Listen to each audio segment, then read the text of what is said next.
მე გახლავართ მაკა სალხინაშვილი, პირველ რიგში ვარ საქართველოს მოქალაქე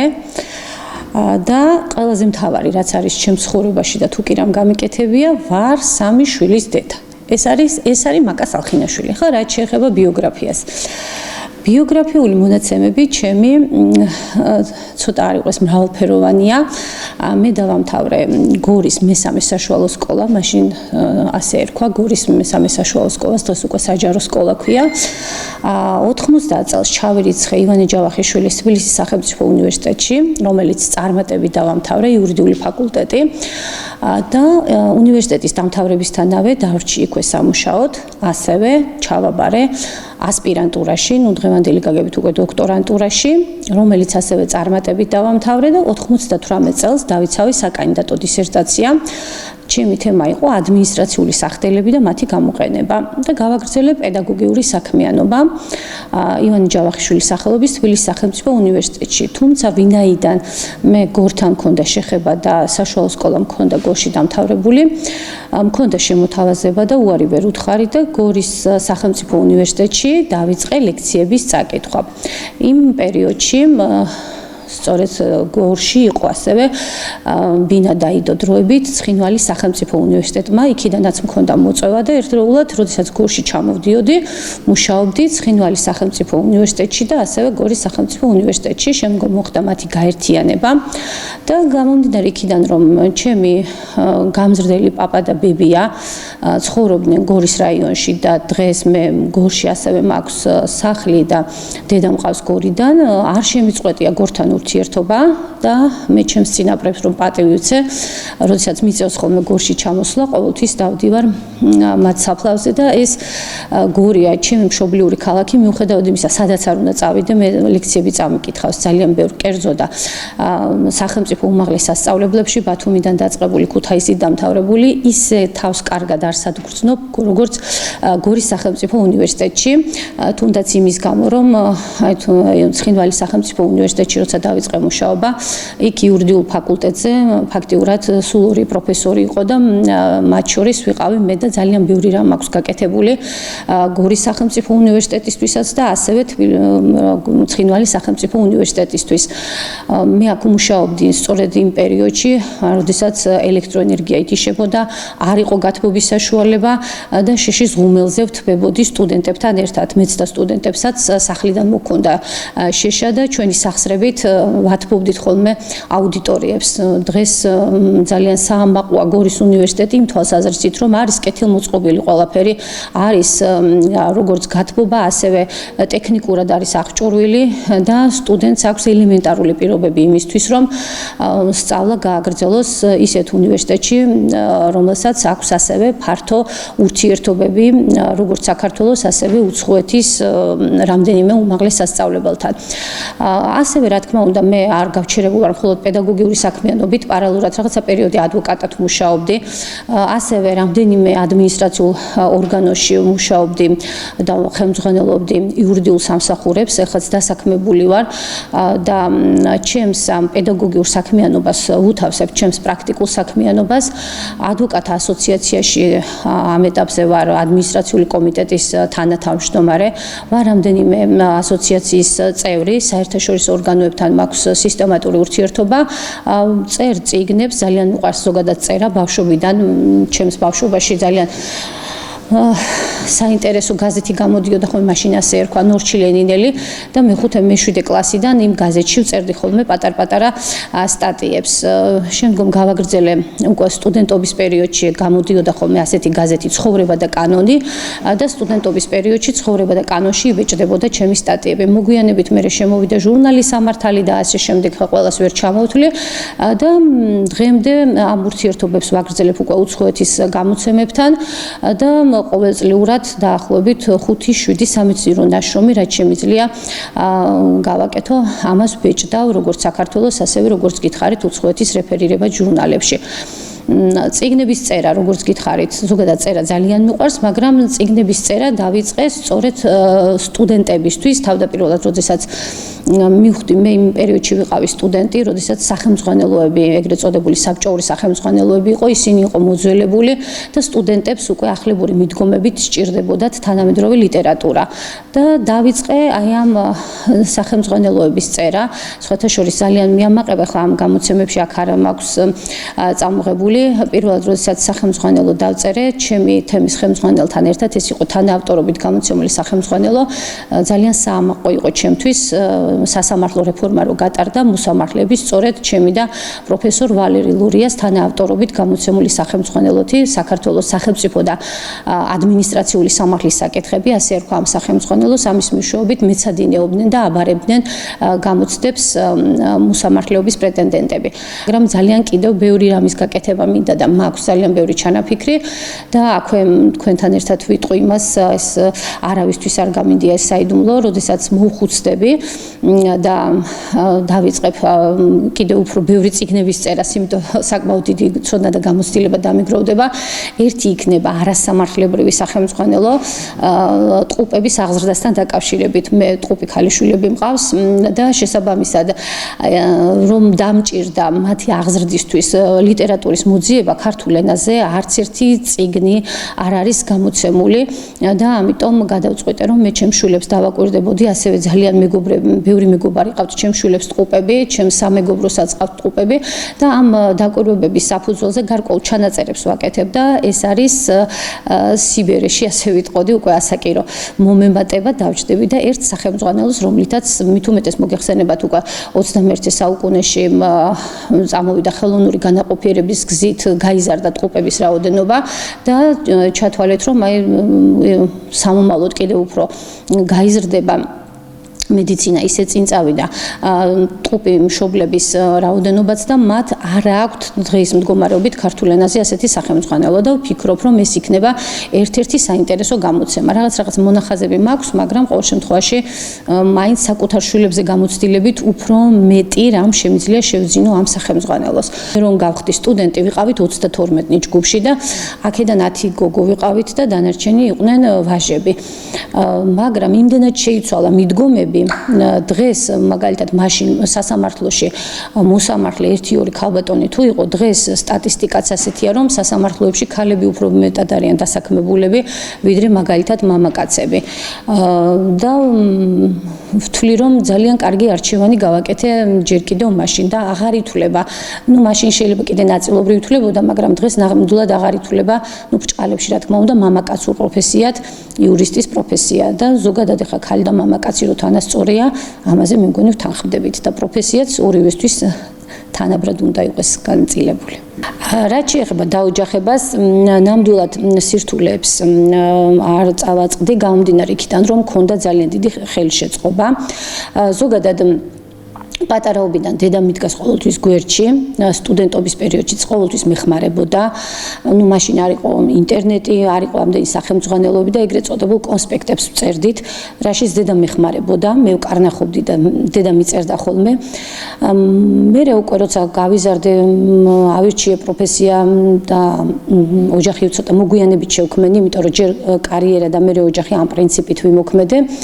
მეუღლის მხრიდანაც და რა თქმა უნდა დედის მხრიდანაც მქონდა ძალიან დიდი ხელშეწყობა და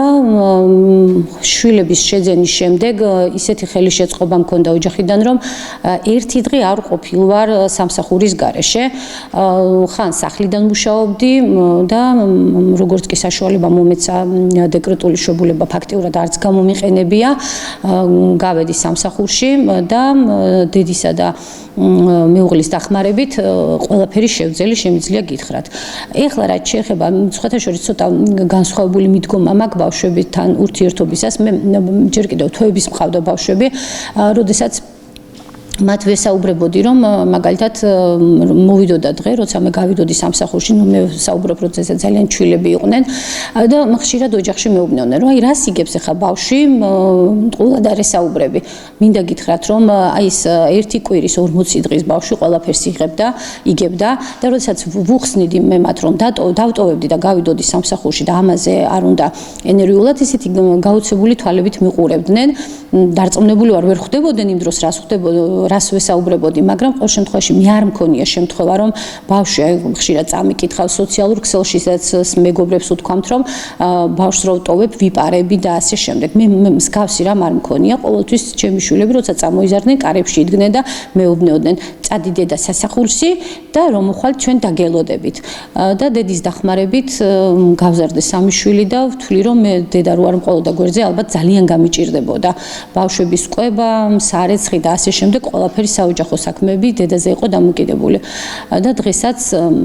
შემიძლია გითხრათ რომ როდესაც სამსახურში მივდივარ დედა მიშლის სადმე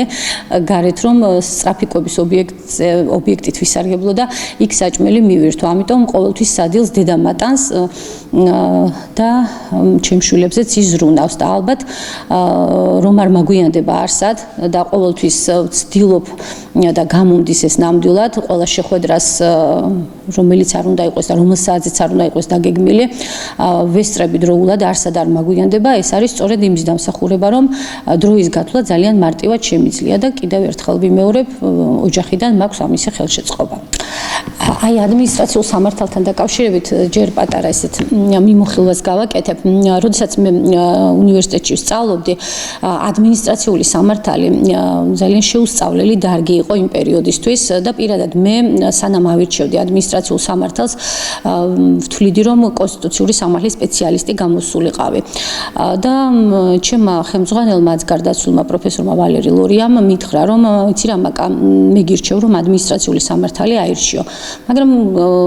მასაც ვუთხარი რომ მე არ მომწონდა ადმინისტრაციული სამართალი იმიტომ საბჭოთა პერიოდის ადმინისტრაციული სამართალი ცოტა კიდე განსხვავებული იყო რაღაცა დოგმებზე და სტერეოტიპებზე იყო დამყარებული და ჩემთვის ცოტა მიუღებელი იყო ადმინისტრაციული სამართლის იმ პერიოდში არსებული კანონმდებლობა და მან მომცა ძალიან კარგი რჩევა რომ საქართველოში არიან ძალიან ცოტა სპეციალისტები ადმინისტრაციული სამართლის მიმართულებით და სამომავლოდ ადმინისტრაციულ სამართალს დიდი პერსპექტივა ექნებოდა და შესაბამისად სწორ არჩევანს თუ გავაკეთებდი დასაქმების კუთხითაც მოთხოვნა დიდი იქნებოდა ბაზარზე მე მას დავუჯერე და ვთვლი რომ ძალიან კარგი არჩევანი გავაკეთე და კიდევ ერთხელ ვიმეორებ მიუხედავად იმისა რომ სტუდენტობიდან არ მიყვარდა ადმინისტრაციული სამართალი და შესაბამისად დიდად კი ვსწავლობდი იმიტომ რომ ნუ ასაგანი ჩამებარებინა მაგრამ ისეთი შინაარსობრივი დატვირთვა ამ საგნის მიმართ არ მქონია ვთვლი რომ კარგი არჩევანი გავაკეთე და დღეს უკვე ადმინისტრაციული სამართალი ძირითადად შეიცვალა მიდგომები 2000 წლიდან მას შემდეგ რაც ძალაში შევიდა ადმინისტრაციული საპროცესო და ასევე ზოგადი ადმინისტრაციული კოდექსი ჩვენ მსგავსი კოდექსი საქართველოს ისტორიაში არ ქონია და ამ კოდექსებში საერთოდ ახლებურად არის დარეგულირებული ადმინისტრაციულ ორგანოებთან ურთიერთობა მე თავიდან იმას ნამდვილად ვერ გავიაზრებდი რომ დღეს ესეთი საჭირო იქნებოდა ადმინისტრაციული სამართალი ფაქტიურად ნებისმიერ ორგანოსთან ადმინისტრაციულ ორგანოსთან ურთიერთობისას ყველა ადამიანს სჭირდება ადმინისტრაციული სამართალი არ არის აუცილებელი რომ ის იყოს იურისტი თუნდაც ქონების გადაფორმებისას როდესაც მოქალაქე მიდის იუსტიციის სახლში თუნდაც პირადობის მოწმობის აღებისას გარდაცვალების მოწმობის დაბადების მოწმობის აღებისას და ასე შემდეგ მე ყოველთვის ყველას ვეუბნები რომ ადმინისტრაციული სამართლის ეს ელემენტარული საფუძვლები აუცილებელია თუნდაც ჟურნალისტებს რომლებსაც აქვთ უფლება რა თქმა უნდა გადაცემის გაკეთებისას გამოითხოვონ ნებისმიერი ადმინისტრაციული ორგანოსაგან ინფორმაცია აქ გარკვეულ ვადებთან არის დაკავშირებული ინფორმაციის მოთხოვნა არის ასევე ინფორმაცია ზოგი საიდუმლო ინფორმაცია რომელსაც ხშირად ჟურნალისტი ითხოვს და არ შეიძლება მისი გაცემა და ასე შემდეგ ამიტომ ჟურნალისტებისთვისაც აუცილებელია ზოგადი ადმინისტრაციული კოდექსის იმ მოთხოვნების სწორად დაცვა რომელიც თუნდაც მათ პროფესიული საქმიანობის განხორციელებაში დაეხმარება ამდენად ადმინისტრაციული სამართალი არის ყველგან შემიძლია გითხრათ ყველგან ყველას გვჭირდება და მე ვთვლი რომ არა მარტო იურისტები არამედ სხვა სპეციალობის სტუდენტებიც უნდა სწავლობდნენ ადმინისტრაციულ სამართალს რაღაცა დოზით რათა მათ იცოდნენ თავისი უფლებები ადმინისტრაციულ ორგანოებთან ურთიერთობა ქალბატონო მაგა თქვენ თავდაპირველადაც აღნიშნეთ, რომ წიგნები გაქვთ დაწერილი და დღეს აქ არის წარმოდგენილი თქვენი წიგნები, რომელიც გამოქვეყნეთ მნიშვნელოვნად და გითხრათ ასევე.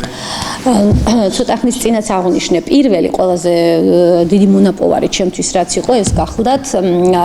საქართველოს სახელმწიფო და ადმინისტრაციული სამართლის საკითხები, რომელიც როგორც აღნიშნე მოსამართლეები 97-98 წლებიდან აბარებდნენ გამოცდებს სასამართლო სისტემაში, რომ დასაქმებულიყვნენ მოქმედი და ასევე მოქმედი მოსამართლეები და ასევე მოსამართლეობის სურვილი სხვა პირები. ეს იყო ძალიან საინტერესო სახელმძღვანელო და ბაზარზე იმხელა მოთხოვნა იყო ამ სახელმძღვანელოსი, რომ 3 გამოცემა გავაკეთეთ მე და ჩემო ხელმძღვანელმა, ანუ 3ჯერ გამოიცა. ეს იყო პირველი სახელმძღვანელო და ძალიან მიყვარს ეს სახელმძღვანელო, იმიტომ რომ პირველი წარმატება შეიძლება ითქვას ამ სახელმძღვანელოს მეშვეობით მოიპოვე. აქ სამწუხაროდ არ მაქვს წარმოდგენილი და შემდეგ ძალიან მიყვარს ასევე აი ეს ადმინისტრაციული სახტელები და მათი გამოყენება, იმიტომ რომ დისერტაცია რო დავწერე, შემდგომ იმის საფუძველზე მაქვს ეს მონოგრაფია გამოცემული და აი ეს არის ჩემი ბოლო სახელმძღვანელო პრაქტიკუმი, რომელიც 2022 წელს გამოვეცი, ხა კიდევ მუშაობ ერთდროულად 2 სახელმძღვანელოზე და ვთვლი რომ აი ეს სახელმძღვანელო არის ის, რომელიც სტუდენტს ეხმარება პრაქტიკული უნარჩვევების ჩამოყალიბებაში, კაზუსებს ხსნის და ასე შემდეგ. ამიტომ მას ცოტა სხვა განსხვავებული დატვირთვა აქვს. სტუდენტებს ცოტა მონოგრაფიული შინაარსის სახელმძღვანელოებთან ურთიერთობა უჭირთ, იმიტომ რომ მათთვის უფრო სასწავლო მასალა, სახელმძღვანელო მასალა უფრო ადვილად აღქმადია და უფრო პრაქტიკული, რომელიც დაეხმარება პრაქტიკული უნარჩვევების ჩამოყალიბებაში. ამიტომ აი ეს სახელმძღვანელო უფრო მეტად სტუდენტებს ჭირდებათ და თან ყველაზე ახალი. ახლა აქ თქვენ უყურებთ რამდენიმე სახელმძღვანელო, ეს არ არის სრული დასახელება ჩემი სახელმძღვანელოების, მაგრამ უორონს აქვს ერთი ძალიან კარგი გამოთქმა. კანონების შარვალია, რომელიც ბიჭს უყიდეს გასულ წელს და ახლა მიმდინარე წელია და ნაკერებზე ირღვევა. წარმოიდგინეთ ეს სახელმძღვანელოები, რომლებიც არის დაუშვათ 2000 წელში გამოშვებული და დაუშვათ 2005-6 წლებში, ეს ყველა უკვე დღეს მოძველებულია. ერთადერთი შეიძლება თუ რაიმე ნაშრომი იწერება, იქ გამოვიყენოთ, რომ იმდროინდელი კანონმდებლობა ამა თუ იმ საკითხს როგორ არეგულირებდა. სამართალი ზოგადად ვითარდება, ადმინისტრაციული სამართალი მით უმეტეს, ზოგჯერ არის აი სამართალდარღვევათა კოდექსში შევა რამე ცვლილება და ჯერ არ არის საკანონმდებლო მაცნეში გამოქვეყნებული, რომ კიდევ ახალი ცვლილება შედის. აქედან გამომდინარე, ასეთი სრულყოფილი სახელმძღვანელო ვერ იქნება, იმიტომ რომ როგორც უკვე გითხარით, მასში სისტემატურად შედის ცვლილებები. და ცით რა, უფრო მეტის გაკეთება შეიძლება შემიძლია და უფრო მეტი სახელმძღვანელოები გამოცე, მაგრამ ესეც მაბრკოლებს ხოლმე, რომ სანამ სახელმძღვანელოს გამოცემას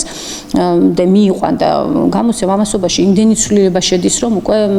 ახალ სახელმძღვანელოს აღარ წერ ხოლმე. ძალიან უჭერთ ხოლმე ადმინისტრაციული სამართლის შესწავლა სტუდენტებს, იმიტომ რომ ცოტა რთული საგანია და თუ სიღრმისეულად არ მოხდა მისი შესწავლა, თუნდაც პირველ, მეორე, მესამე ლექციაზე გვაქვს ჩვენ ტერმინთა განმარტება, მერე უკვე სხვა საკითხების შესწავლა ცოტა შეიძლება გაუჭირდეს. ამიტომ მე სტუდენტებს თავიდანვე ვამზადებ ამისთვის, რომ თუ თავიდან არ იქნება მათი დაინტერესება, შემდგომ უკვე სხვა საკითხები გაუჭირდებათ და ის სტუდენტები, რომლებიც ითვალისწინებენ ამ ჩემ რჩევას და პირველ, მეორე, მესამე ლექციაზე მომყვებიან, ყველაფერს აკეთებენ, ყველა დავალებას, რასაც მათ ვაძლევ, მე უკვე ინტერესის სფეროც იზრდება. მაგრამ ყოველ შემთხვევაში ძალიან იშვიათი გამონაკლისის გარდა, როდესაც ვიწყებ საგნის შესწავლას, სტუდენტებს არ აქვთ გაცნობიერებული რა არის ადმინისტრაციულ სამართალში, რა საკითხები უნდა შევისწავლოთ, სამართლის დამოუკიდებელი დარგი როა და ასე შემდეგ, არანაირ ინფორმაციას არ ფლობენ სამწუხაროდ.